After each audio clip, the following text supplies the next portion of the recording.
Hey people, it's your boy Mr.LARTZ, the Ghanaian shitter, you know the vibes, and you're now listening to Taking Notes with Mr.LARTZ. Here we discover the fears and the risks people face while following their passions. My people, regardless, we'll move. Hi guys, you know the vibes, it's your boy Mr.LARTZ, aka, you know, the Ghanaian shitter. You know the vibes. Today I am with the one and only Mr. Big D Music. Or Mr. AKA Dean Johnson. My guy, you know, introduce yourself to the people, a little bio, you know. Come on, all right, cool. So my name is Dean Allotey. The people know me as Johnson as well. I go by the name of Big D, doing music. I guess my job. Let's talk about your job. Cool, yeah. So I am a project manager for a charity that does youth work. So I manage a literacy and numeracy project. So I work with young people, kids, helping them to improve their maths and their English. Sure. Yeah. Wow. All right. Well, we're going to know why that's very important to the topic today. Today we'll be discussing, we're talking about everything, you know, the whole free school dinner stuff, free school meals or whatever you want to call it. Like, obviously, as we know, for the last, even from earlier on during lockdown, there was this whole issue with free school meals. And obviously for me, I just wanted to speak about the topic, but obviously I wanted to speak to somebody who I felt like, obviously, you're not really a teacher, but you work with a lot of different youths. You know what I mean? Whereas I feel like teachers are just minimized to the pupils in their school, right? So, anyway, before we start, let me just throw this little, history or this data at you, so we know what we're doing. You know, so free school meals actually started in the 1870s. You know, so obviously 1870s when obviously free education was made compulsory in the UK. Obviously, the first ever free school meals was given out, I guess, in Manchester, they say, in 1879. So that was one. Obviously, that's a big one. And also, a survey carried out in 1936 found that 26 local education authorities were where unemployment was above 25%, which is crazy. Also, another one, which I think is very, very important, is in 1980, Margaret Thatcher from the Conservative government, you know, when I think there was a free provision of milk, free milks for nourishment and things like that. She came on board and she basically cut that out also. She cut that out. Obviously going forward, free school meals became a thing, but obviously it became more skewed. You had to be in extreme conditions to get free school meals, whereas before it was kind of relaxed, you know what I mean? With a lot of things in the UK that's been cut. You know, so first of all, I just wanted to ask, how did you feel the first time, I guess, free school meals was a debate? It became a big debate in the UK during lockdown. As in this year, this year. How did you feel when it became a big debate? These guys are looking to cut free school meals. What went through your head when you first heard that? Yeah, a lot of things, man. I think I have to give, I'm going to give two disclaimers, yeah? First of all, in terms of politics and my political view, I'm definitely someone who skews a bit more to the left than to the right. So, What's that mean? Yeah, so that's more if we're talking in terms of UK politics, that's more towards Labour than Conservatives. Okay, fair enough. So, what you hear is going to come from that perspective. Okay. If you don't agree with that, feel free to, yeah. And I guess the other disclaimer is I'm going to talk from obviously my experience in terms of myself. I'll talk about myself because I came up on free school meals myself. I'll talk from the perspective of the kids that I work with in school, sort of thing. So, yeah. First things first. When I think of the government and when I think of all the different challenges that young people face, they seem so removed from what's going on, and I feel like it becomes that sort of typical issue of people at the top who have privilege, and then people at the bottom who don't have privilege, and people at the bottom suffering as a result of people not understanding what they go through. For me, I feel like, first of all, what the government ended up doing in the summer holidays, which was to give young people vouchers, basically free school meal vouchers, was a good thing. But they only did it as a result of Marcus Rashford and his pressure, the pressure that he applied on the government. So they wouldn't have done it in the first place. Course, yeah. In fact, they were very stern about it. So what I'm finding trouble with is how is a government Marcus Rashford is a footballer, you know. I'm not really into football, but I know I believe he's a MBE now. He just became it Just because of that. Because of that sort of thing. I don't understand how, if one person has to, of course he has power, he has influence. If one person has to speak up against the government and they've made an entire U-turn and changed in policy because of him, it shows you that there was something fundamentally wrong to begin with, sort of thing. So yeah, man. If I'm honest, I'm very upset about it. I'm disgusted, man. That's the truth of the matter. Yeah. I mean, sorry. One more thing to say is that the most important thing about this is COVID. Lockdown has meant that people have, obviously during lockdown, people went on furlough. Most importantly, unemployment rates skyrocketed. So people who had safe jobs before COVID, their jobs are no longer safe. If they were on furlough, there wasn't a guarantee that they were going to get their jobs when they came back from furlough. I've been one of the few who've been blessed to continue to work throughout lockdown. Not everybody's had the opportunity, man. So it's like it's a window of time where things are really hard, and that's where the push comes from. So yeah. Fair enough. Now you mentioned obviously that's a big thing. Obviously shout out to Marcus Rashford as well.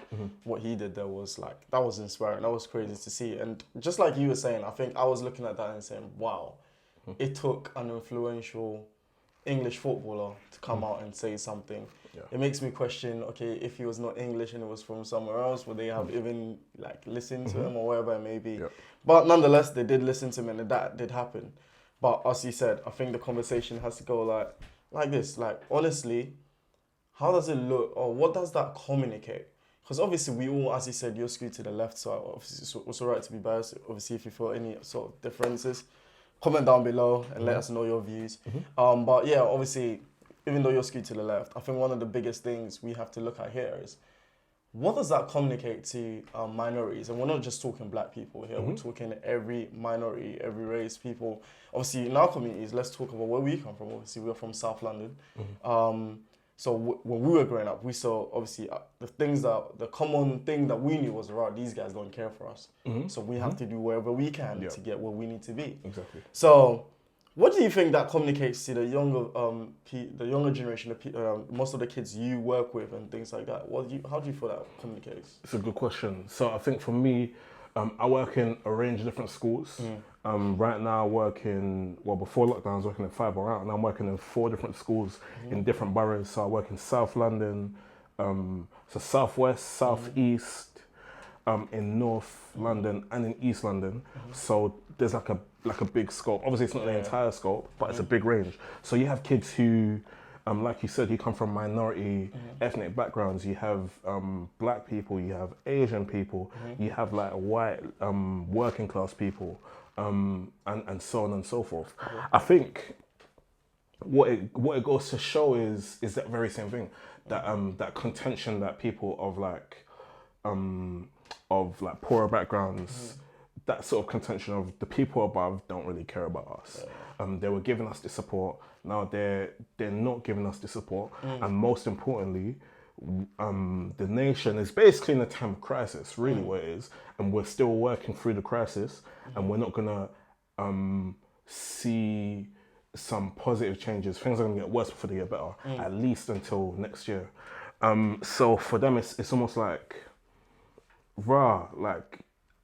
on one hand, it's big up again Marcus Rashford and all the restaurants and all the other initiatives, you know what I'm saying, who are putting into working with and providing those sorts of free school meals for those children. But it's at the end of the day, for them, all they see in the headlines, government are not giving free school meals. They've done a U-turn. This time again, they've been people have put pressure on the government to say, provide free school meals again, please. They're practically begging. And they've said, no, we're not going to. What the government are saying is that they've put money into local councils to help with feeding those kids. But the people on the ground, the kids who are struggling, the parents, really, they're not seeing that help from the council. They're not seeing that at all. So, it's really that. I hear that. I think from like obviously the other way to also look at this, in the grand scheme of things, is obviously if they did have to make a car, it's like wow, why would you in this weird way, like why would you make a car in a place like this, in a situation like this? Just literally, it just comes across like it's just evil. Evil is the word. Like, you guys looked at this and thought, yeah, we're just gonna take this, right? Yeah. And obviously, again, don't you think it's also crazy because the other initiative, what Rashford went on to do, he thought, you know what, forget this, and also let's shout out also small businesses, a lot of businesses across the UK, even some that I'm gonna put some list on my Instagram, so check out for that in the coming weeks. I think there's small businesses also around locally that are trying to help. Yeah. But what he did was obviously partner up with a lot of businesses, corporations that have jumped on board and want to do all these things. Again, obviously, the government now, I think, was it Rashid, came out and said, oh no, look, we've given money to this. And it just seems all lies. It's phony. It just seems all lies, phony, man. It seems like crazy lies. So I guess the question now becomes, obviously, even with the support these guys are saying they're giving, I don't know if you know anything how that would work, but me personally, I don't get it because it's like, what, are kids gonna go to McDonald's to get food? Are McDonald's gonna now go to schools and deliver these foods? Lidl and all these companies, are they gonna deliver the meals in school, or they're telling these kids to come after school? So how? I don't get it. How is that gonna work? Again, it's another question. Like, I think from what I've seen so far, so for example, if I use McDonald's as an example, so McDonald's themselves are not providing McDonald's food. Okay. They're not doing that. What they're doing is they are putting, I think they said they're putting £1 million towards other organisations so they can provide the food. Because obviously it doesn't make sense. Because you can't feed fast food. Imagine that, McDonald's all week long. That's live. But no. I'm slightly saying that. I'll be happy with that as well. But yeah, and then nuggets. I was swimming nuggets for a week. But no. So that's the way it's working. And obviously you have to think about it, like they're local businesses. So the only way all of this has taken place, or most of it has taken place, through Twitter, where Marcus Rashford he's been tweeting, and then all these organisations are tweeting them back saying, oh, we're going to do this for people in this area, come to our shops between this time and this time. So they'll say between like 11 and like 2. They'll say, you know, if you're struggling to feed your children, come to this place at this time, we'll give you a food package, we'll give you like shopping, groceries, or like lunch already made, that sort of thing. So is that during lunchtime or out of school hours, or this is during school? So this is half term. It's this week. This is half term? Yeah, this is... So wait, are the government feeding kids during term times, but not during... Basically, that's what's happening. So what's happened is people who are in school, if they get free school meals, they get free school meals. In school? In school. Okay. During lockdown, for the kids who are at home, they were getting vouchers from the government. Yeah, so I didn't know that. Yeah, so that's what's happening. Yeah. So they're at home.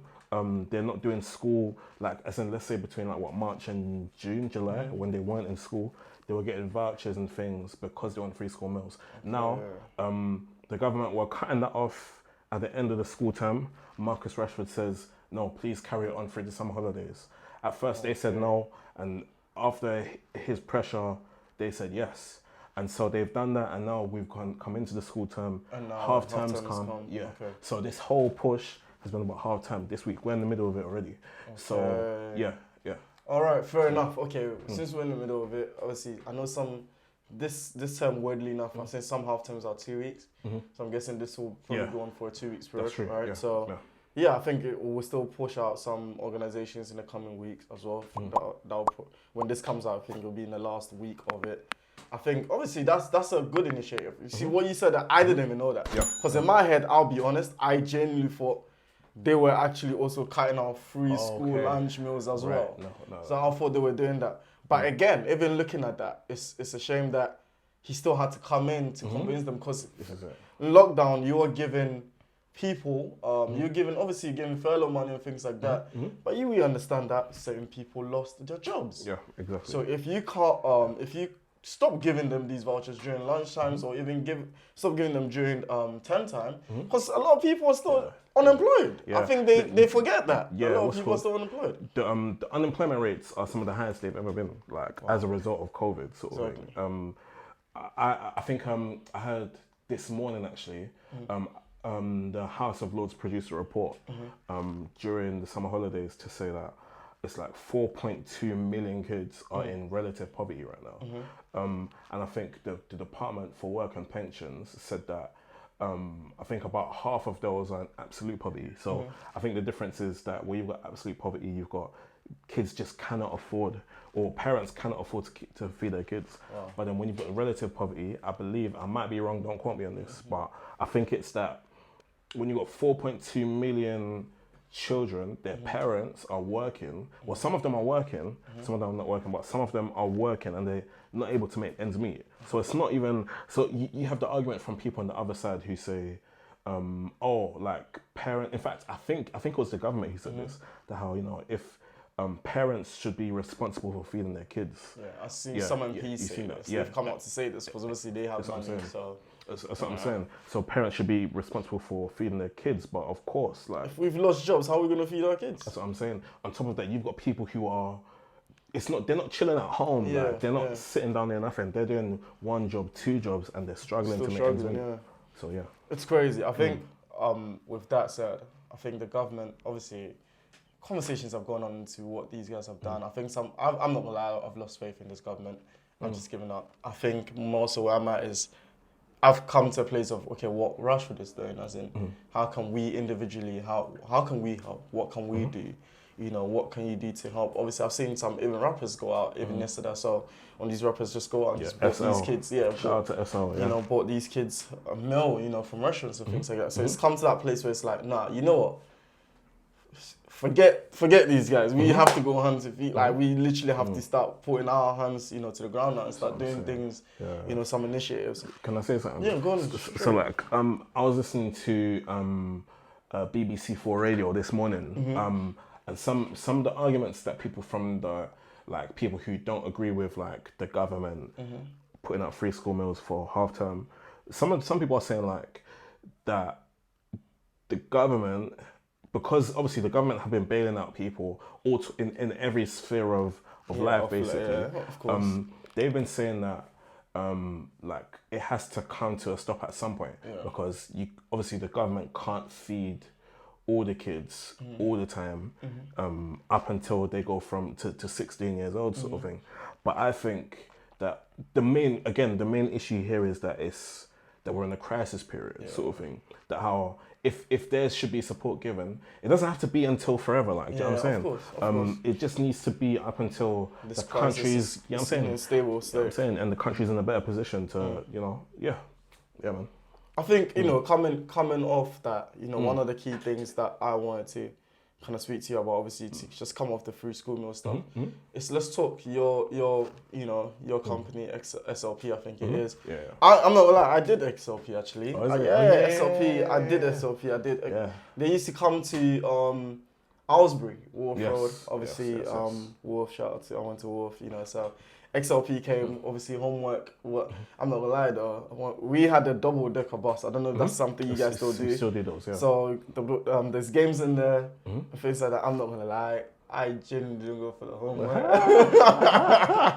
Playing games. I played games, but obviously it was a good initiative, because growing up, I think when we were growing up, I think they had cut a lot of. That's another thing the government cut. Exactly. There was no community youth services. There was no place. You know what I mean? There was nothing like that again. So SLP stepped in to be that sort of that for us lot. Is that obviously speak to me about that in terms of what you guys are doing and things that in ways that I guess people can get involved and help as well. Good question again. So XLP is like you just said, is a youth charity organisation that works with kids all over London, kids who don't have privileges that everybody else gets, sort of thing. And what they do is a bunch of things. So what you've just mentioned, which is like one of our community projects. So we have like double-decker buses that go to certain estates in London. and they basically act as like mobile youth centers, mobile youth clubs basically. And so they have we do loads of things in them. So even from homework club that you're not attending. No, I did go, but obviously, man like me, I'm not trying to big up myself too much, but I didn't need help to do my homework and them too, you get me? I did got my work done. Yeah, shout out to that, they start to be only GCSEs, you know the vibes, but yeah. Boy. Anyway, so we do everything from so from that kind of youth work, we have some brilliant people, man, who do like, we run like sports projects, arts projects, so like music, dance, all that, everything in that kind of sphere. Oh, wow. And then we do a lot of like schools work and PRU like work in it. So again, like a lot of like mentoring, and then we come to the work that I do, which is like literacy and numeracy. So again, I run a project where again I go into schools, work with like some of the younger years, like year 7s, year 8s, some year 9s who are struggling with like GCSE maths and English, sorry, not GCSE maths and English, but that basic like literacy and numeracy. And then on top of that, I do some tutoring with some year 10s and year 11s, and that's tutoring geared towards their English and maths GCSE. And obviously the reason for that is after you leave school, whether you decide to go to college, and then higher education, uni, or if you decide to do an apprenticeship, or just trying to go into just normal work, like maths and English are like two of the key things that you need to go anywhere, basically. And so, yeah, of course, honing on those things, yeah. So obviously during lockdown, how did that, obviously through the lockdown phases, obviously lockdown is down now, how are you guys also, as a obviously charity, how are you guys recovering from that in terms of obviously getting these kids, because a lot of kids, how did you actually know? The question I want to ask is, a lot of your kids didn't probably get to write their GCSE exams because of COVID. So, and obviously we had that whole crazy using flipping machine stats to guess algorithms coming like this is install Twitter. Yeah, listen. Using it to guess people's future, determine people's future. How did you guys deal with that? Because that was crazy, like, that was actually crazy. It's mad. I think for XRP in general, we carried on our work. Like, I think we were, in terms of like other like youth organisations that I know we were like really on the ground from the week that they announced lockdown. We started strategizing and basically we adapted our work, so it was online. So we did all sorts of things from all kinds of things, which I can't go into detail about because of this, not enough time. But I think for me specifically, all my school's work stopped because obviously schools shut down. What I ended up doing instead was online tutoring. So I ended up tutoring kids, kids from primary all the way up until like A level, tutoring them in different ways. Again, specifically was like English and Maths GCSE, did some science. And yeah, basically just online tutoring, and obviously the main issue I'll just say is that kids weren't engaging with school. Like obviously because you're online on a computer, the teachers obviously, God bless them, they're teaching, but kids are struggling to connect with teaching online. On top of that, kids at home have internet issues, computer issues. Some people don't have computers. The internet in the area is terrible. Yeah, it was just a crazy period. So yeah, that's wild. And also obviously, with that said, even with that, like even thinking of that, this is just me going a bit. It's like even the thought of that. Obviously, some kids not having computers or laptops. And then this government expected, schools to, education to carry on at home and things like that. These are an expectation they had. Because in their head, everybody should have a PC or everybody should have great internet at home. But, their BT is terrible and whack. Anyway, let's not go into that. Boy. So right now, obviously, lockdown is down. Kids are sort of coming back to, doing things normally. Like, I guess with XLP, how are you guys finding that? How do you guys look at what are things you guys are doing to help your kids come through this year with better grades, to move these kids into, I guess, what XLP does, which I know is, encourage kids and move them on to better things, or inspire them in some way, or give them a community. So is that something you guys are excited to be back doing? Are you guys even doing that? Because obviously there's still restrictions to what you can do. Right? It's a good question. So like with schools, the restrictions have been high. Like I think personally for myself, like some of the schools that I work in, it's taken quite a while for me to get back into them since September. So I've only gotten into a few schools in the past like 2-3 weeks. So we're talking very far into October. So we're talking like a good month and a half plus. And the reason why is because every school is having to make their schools COVID safe. And every school has its own challenges doing that.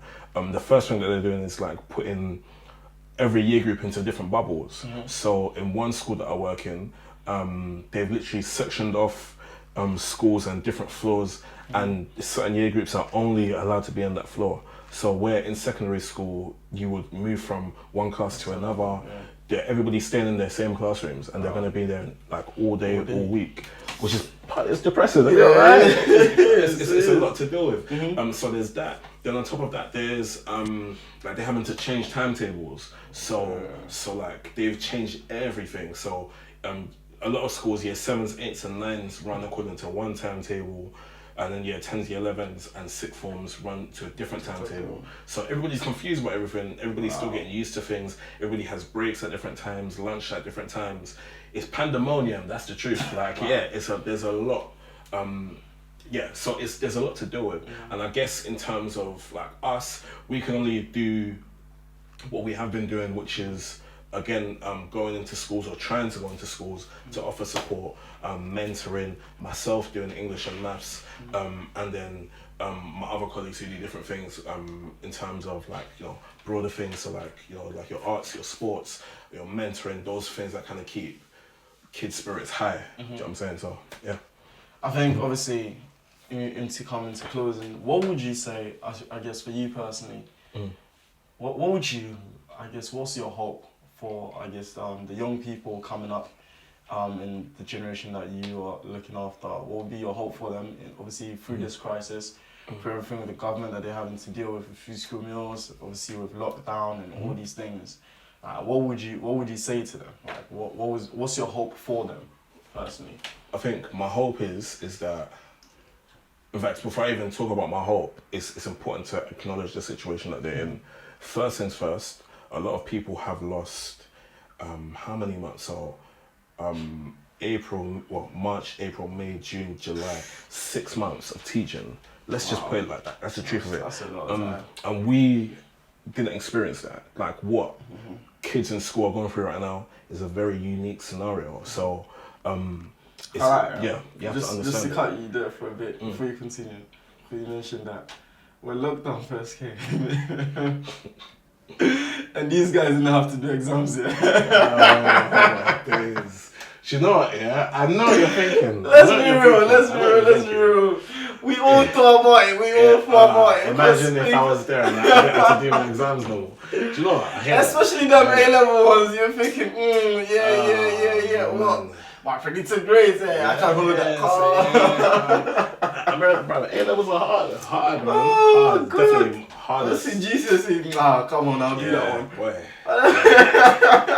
But you know what it is? On the flip side of things, for some kids it's heartbreaking, man. Yeah, some of them were expected to get some amazing grades. Yeah. Some of them had been working hard, as in to make it. Do you know what I'm saying? Like lockdown started in March. Some kids had been preparing from the year before, like, do you know what I'm saying? And so, like, to see them have to, all their hard work basically for nothing, and then to be given, like, terrible grades, and then to be given their predicted grades, like, the predicted grades didn't, for some people, it might not even reflected what they wanted. So some people would have to, like, work hard, retakes, all of that, so, Obviously for those people, I for those people, but for me, I don't want to do the exams. No, I empathize with you guys, innit? But obviously, if I was there, you know the vibes, and they gave me that, I would have taken it.